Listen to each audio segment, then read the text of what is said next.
السلام عليكم. تحياتي لكم جميعا.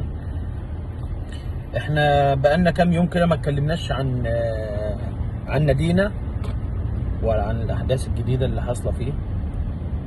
فوالنبي لو اي حد يعرف عنوان الكابتن حسين لبيب فين يروح يصحيه، يقول له يا كابتن حسين النهارده الاثنين، احنا مستنيين معاليك من يوم السبت، وبعد كده قلنا الحد عشان تطلع وتتكلم وتقول ايه اللي هيحصل او عملتوا ايه او وصلتوا لايه.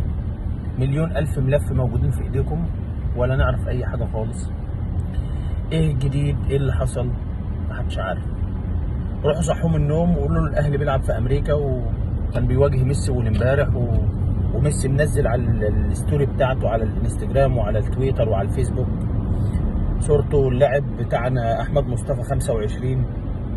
قول لهم اتحركوا، غيروا شويه بقى، غيروا يعني. خلي عندكم كده من يعني مش عارف اقول لكم ايه والله بالظبط. انا ما بحبش اغلط ولا بحب اسيء ولا بحب اخرج عن النص، بس حرفيا الموضوع بقى اوفر قوي. يعني الموضوع بجد بقى اوفر قوي قوي قوي. انت لحد دلوقتي ما يعني مش عارف جون اودوارد انت عملت معاه ايه؟ لحد دلوقتي مش عارفين.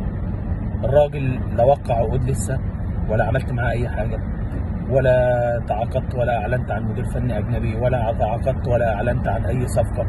مش عارف بالظبط احنا يعني هو صمت القبور دول لحد امتى؟ ارحمونا بقى، حرام عليكم بجد، بجد حرام عليكم. مش عارف يعني احنا لحد امتى هنفضل قاعدين مستنيين كده وعايشين وهم، عايزين الوهم ده يكون حقيقه او شيء من الحقيقه. يا جماعه فوقوا شويه، الله يخليكم، وحسوا بقيمه نادي الزمالك، لاننا تعبنا. الناس قاعده بتتقدم والناس قاعده بتبعد عننا بمراحل، واحنا محلك سر. احنا محلك سر يا كابتن حسين. يا اعضاء المجلس اداره نادي الزمالك الموقر، استفيقوا يرحمكم الله.